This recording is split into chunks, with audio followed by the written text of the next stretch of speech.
Now, so welcome everyone to another Meet the Gurus. We have a wonderful half hour planned for you with Kelley O'Connell. Kelley, welcome. Thanks for taking the time. Hi, thank you so much. I'm so excited to be here with you again. Yeah, it's always great to have you here because you're truly a guru in your area of agile and transformation and to get Thank you. sort of hands-on insights as to how it's done in real organizations. I'm always concerned when I speak to someone and they say, "Yeah, I know this stuff and I'm going to bone up on the weekend," and they'll teach it, but you're not doing that. You're teaching it and living it with clients. So that's fantastic. And I think Absolutely. what I'd love to hear is a little bit. So for those who haven't seen your events here or seen your courses online, tell us a little about you, your background, how you got into this, and kind of what your passions are that drive your involvement in the whole agile world. Absolutely. So my background, I have been in IT project management for almost 30 years now, and I made the transition to Agile in the early 2000s. I was kind of reluctant because I didn't know that there could be a better way to do things. And I found that I loved it. It eliminated some of the things in traditional project management that I didn't like. There were a lot of there was a lot of focus on doing a bunch of upfront work, even though you really didn't know what was going to happen until you started working. So what I loved about Agile is that it's a much more efficient way to plan and move through your work. And I love seeing the light bulb go off with teams and companies and individuals as they realize that, hey, it's okay that I don't know everything up front. It's okay to explore and experiment and figure it out as we go along. So I just love the freedom and the empowerment of the team. So it's not necessarily building the 5-year master plan. It's building the plan that delivers real smiles on people's faces. I mean, it sounds silly if you're not in agile, but it really delivers satisfaction and a client result and a stakeholder result quickly. Absolutely. And it's all about getting something into the hands of your customer as quickly as possible Mm-hmm. because without their feedback, you never know if you're going the right way. Right. So you need to hear from them all the time. Yep. No, it's also and then also knowing that it's not even a one-time, one-and-done process, right? So agile is it's like you went from taking a long walk to being on the treadmill, where you're always moving. Probably a bad analogy, but you're Yeah, always trying to make that move to the next thing that'll work, and planning of that, and we're going to talk about today the whole transitioning of that. So absolutely. Yeah. so talk to us a little about, what's the difference between a transition and a transformation? Because many people, when you talk to them, the first thing they think of, and they get a big management consulting firm, global firm, and says, you have to do this whole thing everywhere. You're going to have to go from the CEO to the CTO to the heads of this division, and everyone's going to have to go agile. And then they get a big PowerPoint presentation and a huge bill, and they're wondering how do they do that. So talk about the difference between that transformation versus transition. Sure. So I like to think of transitions as those small personal steps that are happening at the ground level. So you don't have to be in an organization going through a major transformation where everybody from the CEO down is becoming agile. You can transition yourself, your own team. Um, you can do that with your mindset. A transformation is the sum collective of every individual's transitions, right? So the transformation is bigger. It's at the department level or the company level, where a transition is teams and people making minute or incremental change to go in a direction they want to go. So you can never have a big transformation without hundreds of little individual transitions in all different teams, different people, different roles. So to me, that's the big difference is you can't get a transformation without transitions. And you can start transitions at any time. You don't need to be on an agile transformation path. Introduce agile transitions to yourself and your team. You So, can do that at any time. so essentially, someone could learn agile in an organization that's very waterfall oriented, right? Absolutely. And then Absolutely. say, and then bring it into a team and say and explain it. Because I always say it's kind of funny. It's I've forgotten who said this. I think Einstein said, you have to be able to explain your thing to a 6-year-old, and that 6-year-old has to be able to explain it to another 6-year-old. So when you bring this in, you have to be able to number one be able to explain it to that 6-year-old. Let's call that 6-year-old your team, and then the team has to be able to socialize it and say, yeah, this is a really good thing, Kelley. how did you even come up with this, right? Absolutely. So it's really Yeah. about It's educating about yourself first. education. Hmm. Yeah, and it's about taking some of the pressure off, right? Everybody thinks I'm gonna transition myself to agile, Hmm. and they put all this pressure on themselves to be perfect and to know it all and everything like that. And that's not what it's about. There's no agile enforcement police anywhere Right. telling you you're doing it right or wrong. Agile is founded on exploration. So Hmm. as you are transitioning, you are doing your own exploration and you're going to learn as you go. And if you take some of that pressure off of yourself and your teams and say, okay, we'll do it. This is what we're really going to focus on. This next couple of weeks, we're really going to focus on interacting more closely with our customers. Hmm. So let's just try it and see how it goes. It doesn't have to be perfect. It doesn't have to be formal. It needs to be a conscious decision to Hmm. make some adaptation to improve Right. what you're doing and improve that customer satisfaction.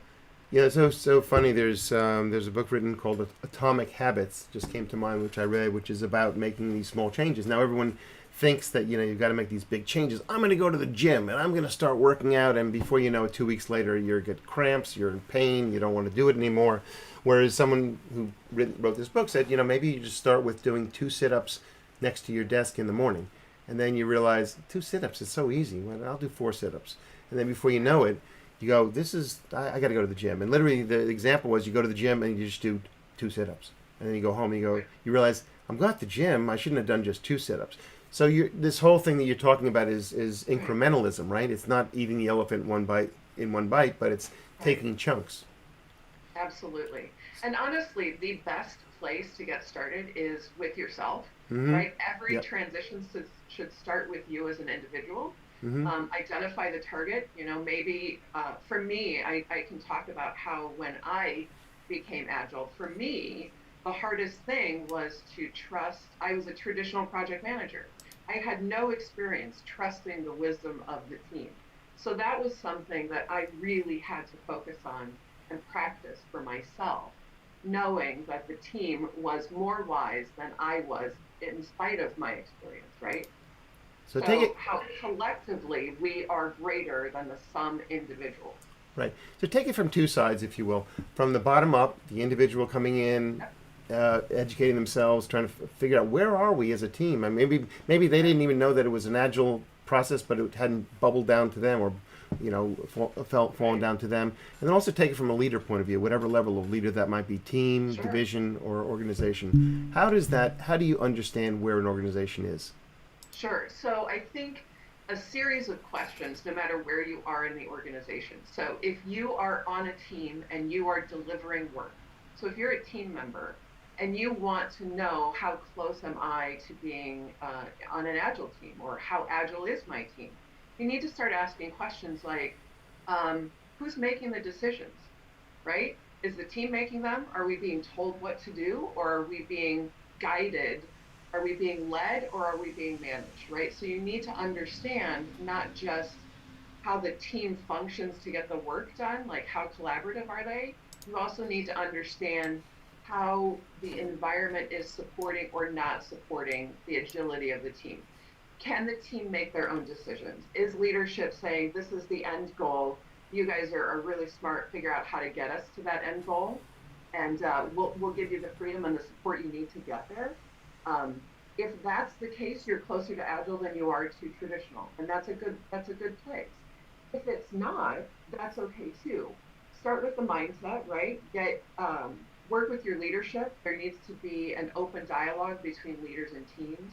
The leaders need to be self-aware, right? Self-awareness is hard.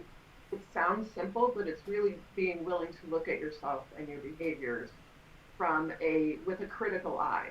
Like I had to look at myself and say, you know what, I'm not very good at letting my teams make decisions, right? So I had to look at me first. And I would suggest that if there are leaders out there in the audience listening, that they start by examining themselves. Are you trusting your teams? How do you handle failure? How do your teams handle failure? Is it punitive? Do people get in trouble? Or is it, hey, what did we learn from that? And how are we going to prevent a repeat of the same mistake? Right? So you really need to assess at the team level and at the leadership level where you are in relation to the mindset, right? You have to be thinking about focusing on the individuals, how they're interacting with each other, the customer collaboration. The leaders should be collaborating with their team's customers as frequently as the teams are, right? They shouldn't be removed from that collaboration. They should understand what's happening, understand the concerns of the customer. They're an integral part of the overall customer satisfaction. So you want to make sure that it's going across the team, but also the leadership needs to be supportive of the teams, needs to understand what's working, what's not working, and how they can help from an environmental perspective. So one of the things we always do at the end of our week is in various teams we have the what went well, what went poorly, what went well, and what you could do better. Now these things seem small, but in many organizations people are very afraid to speak up, and particularly because if they're in a larger room or a digital room or otherwise, and they fear that they're going to be evaluated. And so, what is it the leader does to stimulate or instigate that kind of openness? And I know all these things sound so, people feel that they're soft, but it's these are real, measurable changes in an organization that will produce results. Is that correct? Absolutely. And if you can take 5 minutes or 15 minutes at the end of each week and say, hey, what went well? How do we leverage that? How do we maximize that? How can we keep that one good thing going? And so it becomes a force multiplier for us, right? For a leader to make the individuals feel comfortable admitting what isn't going well, they need to be willing to admit what isn't going well for them as well. So it isn't the team has to be the only one speaking. The leader needs to say, for me this week, and maybe they launched the conversation that way.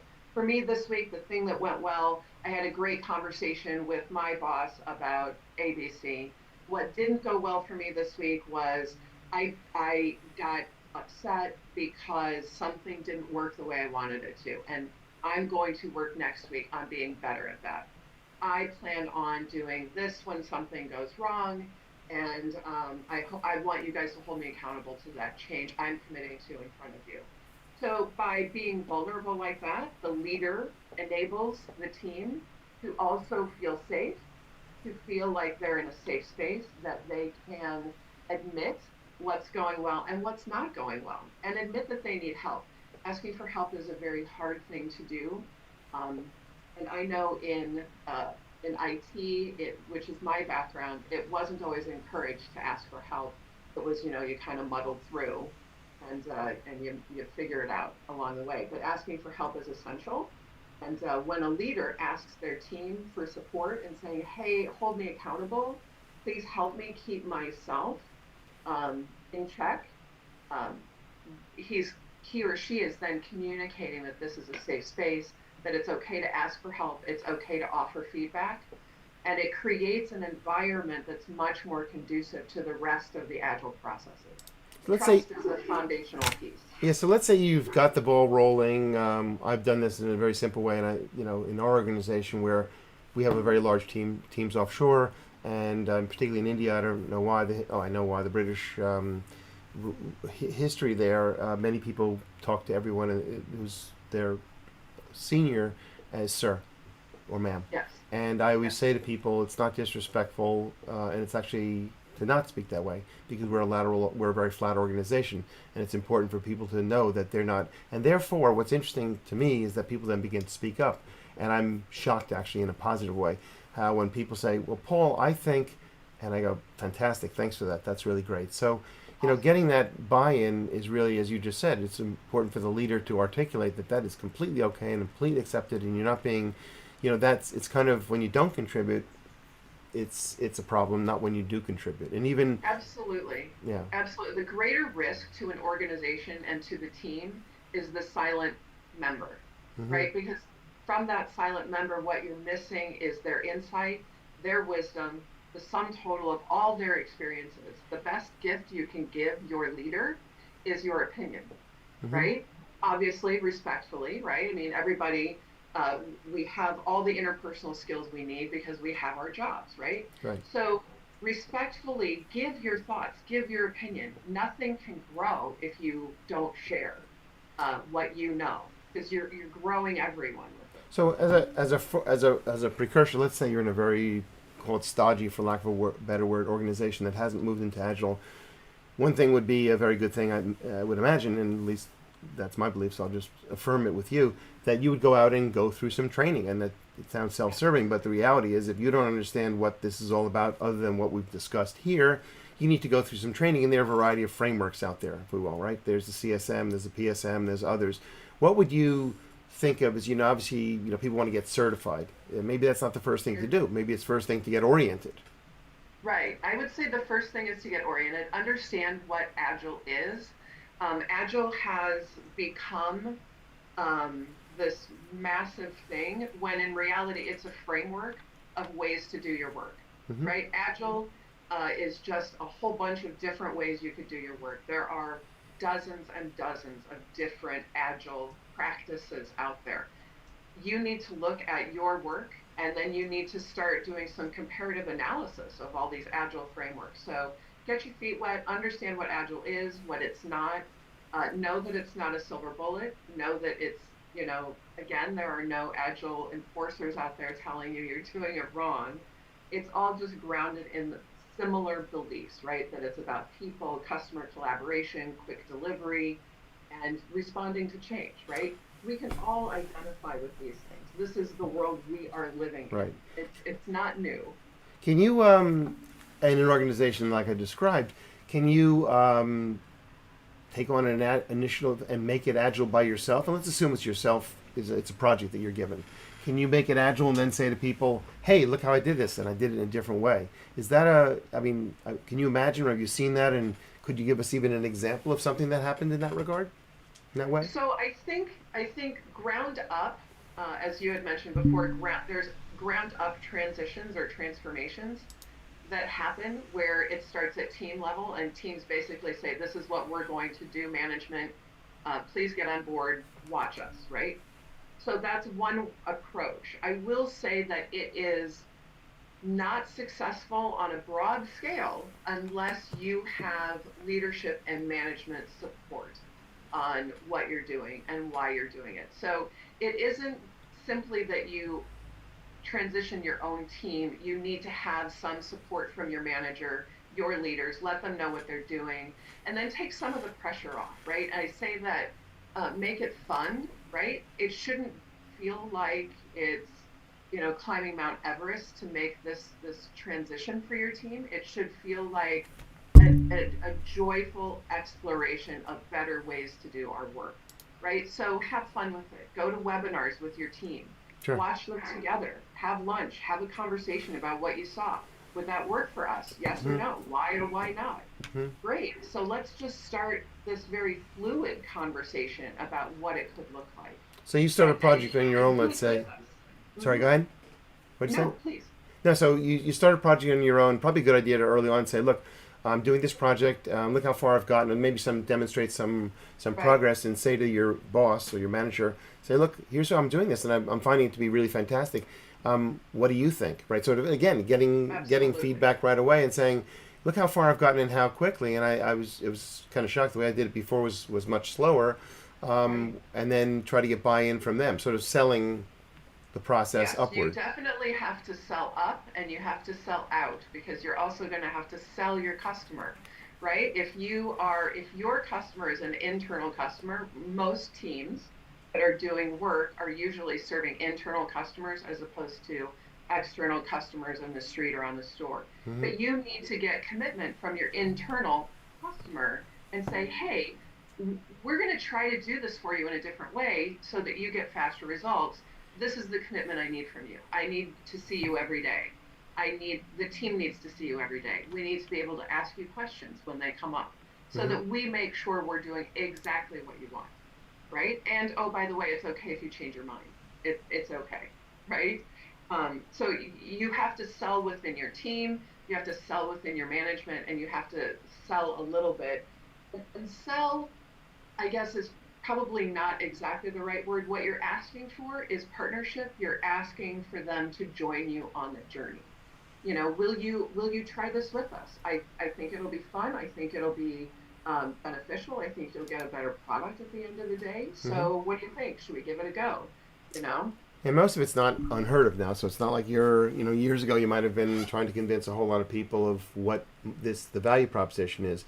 Now it seems like you need to find partners inside the organization, and maybe depending on your organization, you don't go to your boss first, you go to a colleague, and both of you are working on a project, and then three people, and then you point out that this was really interesting. We got more customer value, internal or external, right? So these people were really happy. Let's say we're delivering software for I'll use a financial trading system, and the traders come back and go, this is pretty awesome. You did it so quickly. How'd you do that? And then you relay that conversation to your boss, and they say, wow, how did you do that? And then you sit down and plan it out, and then you can, again, so it is salesmanship, and I know most people don't like the idea of being a salesman on any level, but it's a communicator, right? It's an effective Absolutely. communicator. Absolutely. A salesman. It's all about setting expectations and asking Mm-hmm. people to join you in getting them. Mm-hmm. So at its base level, sure, it's salesmanship, but Mm-hmm. on the other hand, it is a win-win. Your team wins, you win, your customer wins, your leadership wins, right? Mm-hmm. Because when everybody gets a better product faster, everybody succeeds. The whole organization succeeds. You look good, your team looks good, the customer looks good, the manager looks good. What's not to like, right? So it shouldn't be a hard sell, right? Mm-hmm. It's all we're doing is changing process. Mm-hmm. We're not changing the color of the sky or the color of grass. We're just changing a process. Right. So, there's no patient on the table. We're not neurosurgeons. We're building a product, right? So keep it in context. So it's kind of funny if you go to a restaurant and the waiter comes by and he or she says to you, so do you like the fish or whatever you're having to eat? And you say, well, it's a little drier than I expected. And then they respond with, well, that's the way it's made here. That's one thing. But if they respond with, that's interesting. That's the first time I've had that experience. Do you mind if I take it back? Or something of that sort. Right. There's ways in which you can agilely be agile and iterate things from that simple and maybe bad example to something that, constant touch points with customers, right? Constant feedback. I have an experience of it's very difficult to get feedback. I don't know how many of you have actually reviewed an app that you've downloaded, and I don't personally feel giving it a rating of 1 through 5 or whatever is very useful unless you provide some information. Like, Absolutely. I didn't like this because. I also find some things quite interesting is that when, and maybe correct me if I'm wrong, is the person's response. Now, there's many restaurants, I use the restaurant example as well, that get a bad review and they don't respond. Now, the restaurant that gets a bad review and responds and says something about this, or the app that says, please email me your code and this and that, it's amazing. The reviews almost always get changed from a Yes. 3 to a 5. We've had an Right. experience where someone says something happened, and it's the only one that was ever reviewed that was low on our Google search, and then we immediately responded to him that he had a problem getting access to a course, and he changed it. He said, and we didn't ask him to change it. We said, look, and we immediately responded. He immediately got what he wanted, and we didn't pay him off by giving him something. We just gave him the value he wanted. We didn't even have to Right, give him an right. incentive, right? So Absolutely. what's important is really responding to the people who are using your product, in quotes, whatever that air quotes, whatever that product Right. is. And that, I think often people don't do that at all levels, right? So they always think that, hey, that's a salesperson's, that's a sales job's responsibility. But if you see something that's not right at every role, whatever the feedback is, it is basically your role always to provide that feedback, right? To absorb that feedback and take it into the team and say, look, this is what we're hearing. Even if it's Definitely. not good news. That's what leadership is. Mm-hmm. It's being proactive. Mm-hmm. And the expectation today, in today's industry, today's environment, with the pace of rapid change, absolutely every individual is expected to lead from wherever they are. It doesn't need a title, it doesn't need anything special. You can lead from where you are simply by responding to any feedback you're given, good or bad. Even if you get good feedback, maybe the next question should be, great, I'm so glad you like what we've delivered so far. What is the next thing that would make you even happier, right? Great. Now I have more direction for my product, more direction for my team. And of course, then when you, as you pointed out, when you get negative feedback, it's an opportunity, right? We want fast feedback. We say as Agilists that failure is our friend. But this is what it actually means. It means embracing the negative feedback and saying, hey, wow, I didn't think of it from that perspective. You're right. We can totally make that better. Um, what do you want to see? How can I serve you more effectively going Mm-hmm. forward? This is entirely customer centricity. Yeah. And you don't need to be in sales. You don't need to be the boss. You need to be anywhere, anyone, any role to Mm-hmm. have customer centricity and to learn from the negative feedback.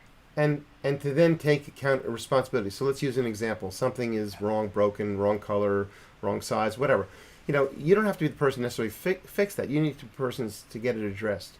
So, right, say Exactly. that agile as part of that agile approach. And I know most people are very shy. Hey, that's the sales department. Oh, that's the software department. If Right. I find something wrong, I'll go to the person who let's say was, or find the person. Often Right. you can't find the person, but then that's the challenge because that's Exactly. fixing something that has a huge impact in it. And I think if all of us have ever been in bigger organizations, it's the people who really thrive that take that kind of proactive role, even if it's not in your area of responsibility. Yes, I think some of the most essential words that we can learn early in our careers, if we, and they'll be the most helpful if we use them frequently, are the words I don't know, or I don't know, but I'll find out. And I can see that's wrong.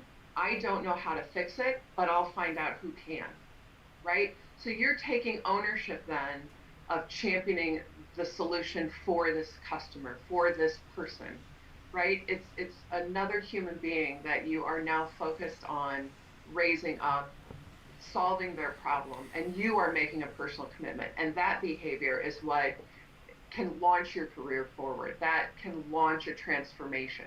That That's type of behavior modeling will move your transitions mm-hmm. and your transformations faster than anything else. Too many leaders have will say, and I've heard the experience. Someone says, "Look, I found this problem," and to which the leader looks at them usually with a quizzical look and says, "I didn't hire you to find problems. I know there's problems all over the place. You're here to help fix them." And taking responsibility again, not even necessarily as you said, not being necessarily the person to fix it, but to find out how it gets fixed and then to shepherd that through. Even if it's Exactly. not your role, it's the greatest way. I mean, I think it's one of the becoming agile is one of the best ways to improve your career. I mean, I always say, Absolutely. I give people kind of funny examples of I hold up a notebook and I say, "You want a 10% increase in your salary? Carry a notebook wherever you go in your business because you'll be taking notes and your boss will recognize that you care about things and you're writing things down and then you're hopefully Right. following up with those." And the other one is that realizing that you're not a widget, you're a part of a team, and it Yeah. also sounds very wifty, very soft, and but fundamentally, we're almost all of us in the people business, right? We're in a Yes. business that is not just a machine functioning. We're in the people business that need to, especially in intellectual businesses, capital businesses like finance or services or entertainment. At the end of the day, it's the people who built it that matter.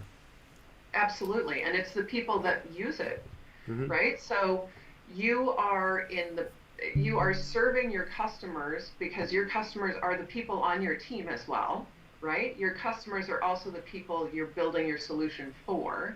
Your customer is also your management and their chain of command. Mm-hmm. Your customer is literally 360 degrees around you, Right. right? And Right. so being that people focused person Mm-hmm. is what will accelerate you, it will accelerate your career, it will accelerate your team's transitions and the overall transformation of the larger environment.